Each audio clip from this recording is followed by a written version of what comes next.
আজ পরীক্ষা একদম ভালো হয়নি। এটা নিশ্চয়ই জলবায়ু পরিবর্তনের প্রভাব। চায়ে স্বাদ নেই, নিশ্চয়ই জলবায়ুর প্রভাব। বাজারের জিনিসপত্রের যা দাম, কোনো কিছুতেই হাত দেয়া যায় না। এটা নিশ্চয়ই জলবায়ু পরিবর্তনের প্রভাব। আজকে আমার মন ভালো নেই, নিশ্চয়ই জলবায়ুর পরিবর্তনে ধরেছে। জলবায়ু পরিবর্তন এই শব্দটার সাথে আমরা যতটা পরিচিত, এইটা বলতে আসলে কি বোঝায় আর এটার প্রভাবে কি কি হয় সেই বিষয়ে আমরা অনেকেই সচেতন না। জলবায়ু পরিবর্তন বলতে বোঝায় কোনো একটা দেশের বা বড় একটা অঞ্চলের দীর্ঘ সময়ের এবং স্থায়ী পরিবর্তন। কিসের পরিবর্তন? বৃষ্টিপাত, তাপমাত্রা, বায়ু প্রবাহ, মানে আমাদের পরিবেশের যে উপাদানগুলো রয়েছে সেগুলোর একটা লম্বা সময়ের এবং স্থায়ী পরিবর্তন।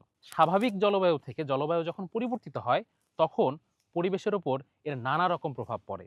জলবায়ু পরিবর্তনের কারণে এখন আর বৃষ্টিপাত নির্দিষ্ট সময়ে হচ্ছে না, ফলে প্রায়শই দেখা যাচ্ছে অতিবৃষ্টি বা অনাবৃষ্টি। সমুদ্রে পানির উচ্চতা বেড়ে যাওয়ায় এবং উপকূলীয় অঞ্চলে জমিতে লবণাক্ততা বেড়ে যাওয়ায় সেখানে ফসল ফলানো কঠিন হয়ে যাচ্ছে। তাপমাত্রা বেড়ে যাওয়ার কারণে বিভিন্ন ফসলের স্বাভাবিক বৃদ্ধি ব্যাহত হচ্ছে, যার কারণে ফলন কমে যাচ্ছে। আরে এটা তো স্ক্রিপ্ট, আজ হয়ে গেল। বন্যা এবং অসময়ে বৃষ্টিপাতের কারণে কৃষকরা বুঝতে পারছেন না কোন সময়ে কোন ফসল লাগাবেন। পুরো কৃষি চক্রটাই ওলটপালট হয়ে গেছে।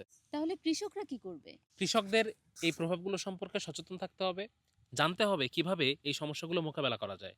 আর এসব বিষয়ে আরও জানতে চোখ রাখতে হবে কৃষির কথায় প্রতি রবি এবং বুধবার ঠিক বিকেল ৫টা ১০ মিনিটে।